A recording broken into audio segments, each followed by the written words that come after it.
Vamos de capítulo 333 de Blue Lock e eu vou te falar. O Hugo, ele não tá sendo cuzão com o Izag, ele pode estar sendo chato. Cuzão não. No entanto, e se eu te falar que o Hugo está ajudando o Izag e não atrapalhando ele, vocês iriam acreditar em mim? Não, então fica no vídeo porque eu vou mostrar o porquê disso. Se inscreve no canal, com 35 mil seguidores teremos sorteio aqui pra vocês. E bora pra review. Capítulo abre com o duelo entre Itoshi Rin e Julian Locke. Nós temos o Julian Locke, talvez, por conta das características, não sendo o melhor marcador pro Itoshi. Porque o Julian Locke talvez não seja um marcador.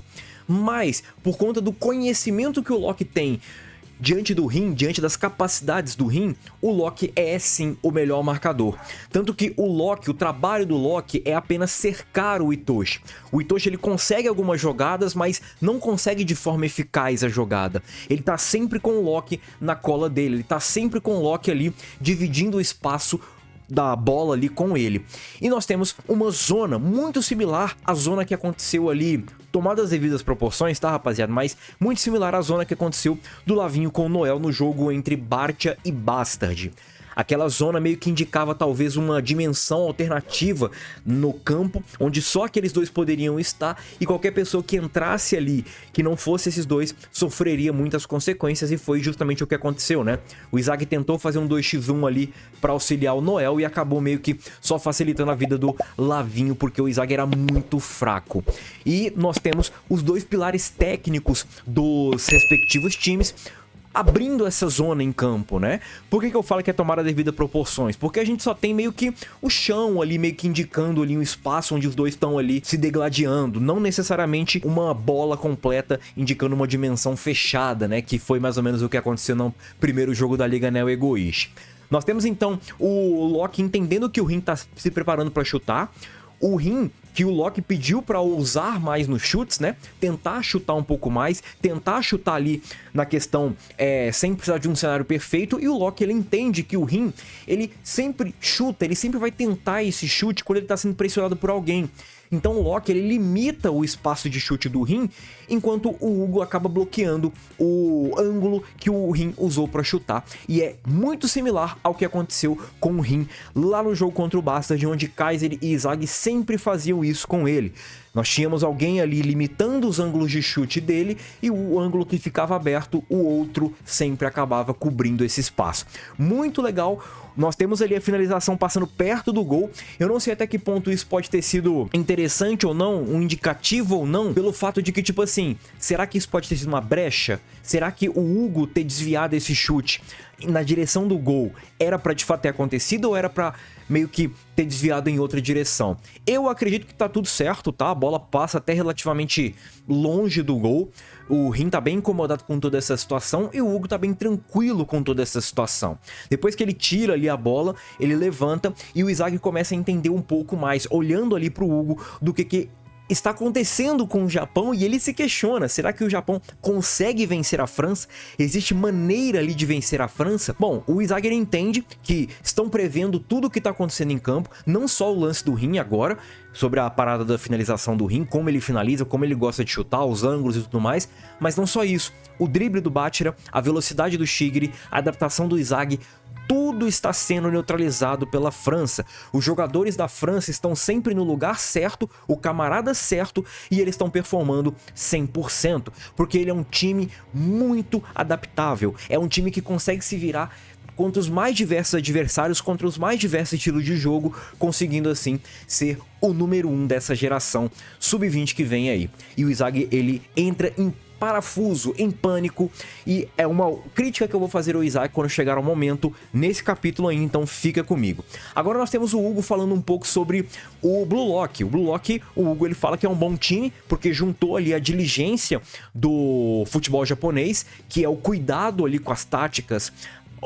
a disciplina de respeitar um molde tático, um esquema tático, juntou isso com a filosofia individual de cada jogador, o talento, a vontade, o ego de se tornar o melhor atacante do mundo. O Blue Lock, ele tem um time bom, segundo o Hugo. Por isso que eu falo, o Hugo, ele não tá sendo cuzão. O Hugo, ele está sendo chato. Você pode considerar o Hugo um mala, mas cuzão não.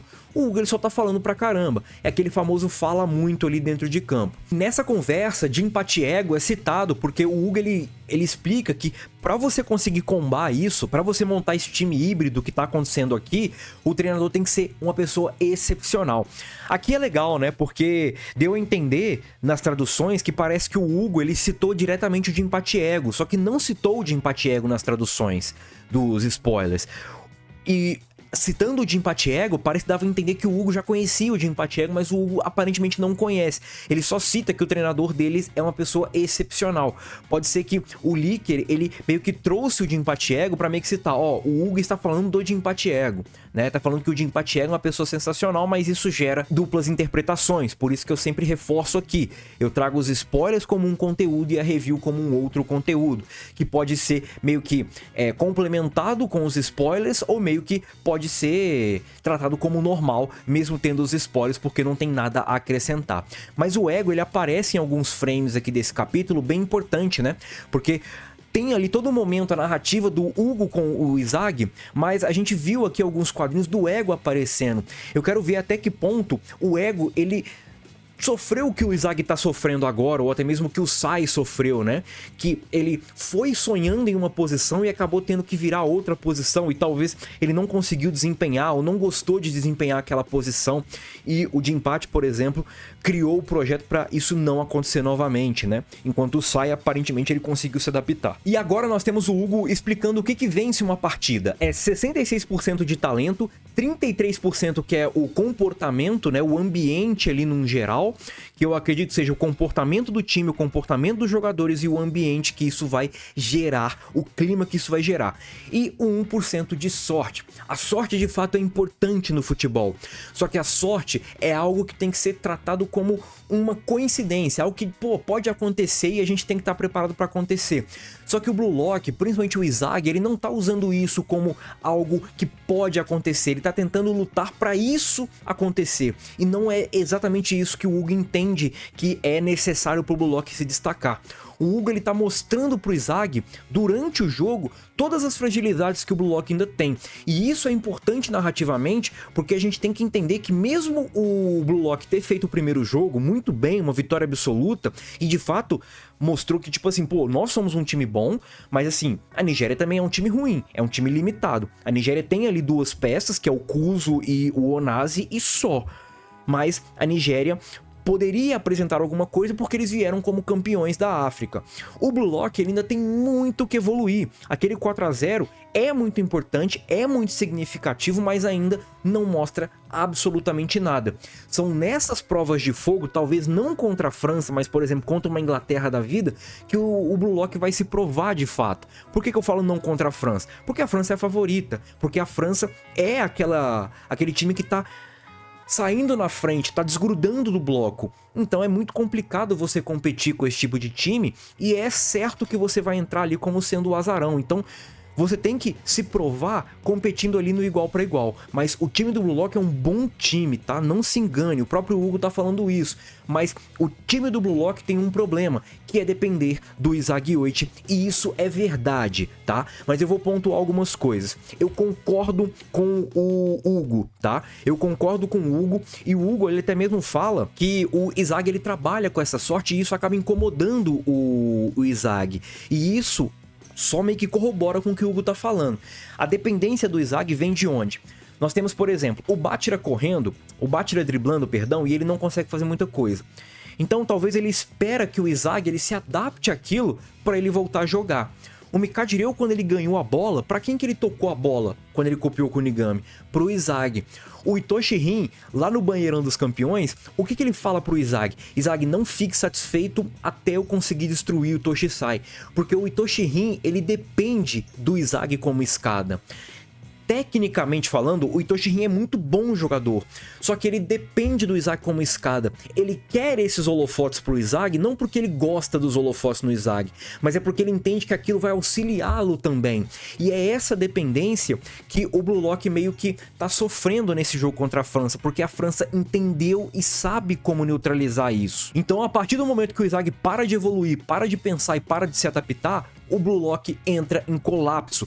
Por isso que o Hugo ele fala que ser o número 1 pro Izag não é bom, porque isso tá deixando ele ansioso e fazendo ele tomar decisões precipitadas, e isso tá acabando meio que por destruí-lo de dentro para fora. E o próprio Hugo ele fala que se o Izag está sentindo pressão nesse cenário, isso só prova que ele não está pronto para ser o número 1. E tá tudo bem. O Hugo ele não tá menosprezando o Izag aqui. O Hugo ele só tá mostrando pro Izag um cenário diferente. Izag, se você tá sentindo pressão por conta disso e não tá conseguindo jogar, não é melhor você sair? Só que esse contexto indica que o Hugo tá sendo um vilãozão. Só que o Hugo ele não tá sendo um vilão. Vocês podem discordar aí embaixo, tá? Vocês podem colocar aí embaixo nos comentários. Uma coisa que o Hugo pode estar tentando fazer é mais ou menos o que o Izag faz também. É provocar, é cutucar o adversário para ver se o adversário evolui. Só que talvez o Hugo ele quer que o adversário evolua mudando de posição. E o Hugo vai atacar de fato o ponto fraco do adversário, mais ou menos o que o cara azul faz. Enquanto o Izag, ele fala, ó, Nazi, você é bom finalizador, então continua tentando chutar aí pra você ver se vai conseguir fazer alguma coisa. Na minha visão, essa é a diferença, mas o Hugo ele tá focando muito mais nos pontos fracos do que o Izag. E é bem interessante nessa cena porque nós temos o Izag ali meio que relembrando a cena dele lá na época que ele foi fazer o Banheirão dos Campeões lá, né? Que o Izag ele ficou meio que tremendo, entendendo que ele era o número 1, que isso era uma pressão absoluta e tudo mais. Porque, tipo assim, se ele de fato tivesse preparado pra isso, ele não estaria feliz? Ele não estaria sendo meio que marcado pelos melhores, o centro da atenção de todo mundo, ele estaria feliz, mas não tá. Ele tá sentindo pressão. E aqui vai minha crítica ao Izag 8. Izag, você vira pro ego e fala que o futebol do ego não é mais capaz de te satisfazer? Você vira pra todo mundo ali nos treinos e fala que isso tá ruim, tem que ser mais rápido, tem que ser isso, tem que ser aquilo? Você quer os holofotes todos pra você, mas você se borra de medo na primeira oportunidade? Você fala que vai encontrar Deus por conta própria e aí na partida seguinte você faz isso? Difícil, né? Mas tem o ponto que eu concordo aqui com uma parcela da fandom. O Hugo, essa teoria é certa, mas tem um teto. E o Izag já provou que esse teto pode ser ultrapassado, porque o Izag ele conseguiu decidir sendo atacante importante, participativo nos gols, tanto no jogo contra o Ubers, quanto no jogo contra o PSG e também contra a Nigéria. Ele provou que é capaz disso, mas ele provou como? Se adaptando. E aí que tá o problema. E, vale pontuar, ele não era o número 1. E quando ele era o número 1, talvez contra a Nigéria, por exemplo, ele não tinha essa pressão, porque primeiro, o adversário não se adaptava tanto ao Blue Lock. O Izag tá encrencado e eu vou pegar muito no pé do Izag, tá? Porque meteu uma marra fodida ali depois do jogo contra a Nigéria pra vir cagar no potinho agora com o jogo contra a França, né? O Hugo tá botando o Izag no lugar dele e vai ser bem interessante ver o desenvolvimento. E aí ele vira pro Lock. Ele vira pro Lock e meio que fala pro Izag, ó, tá vendo o Lock ali? O Lock ele nasceu com características físicas e mentais propícias para ser o número 1.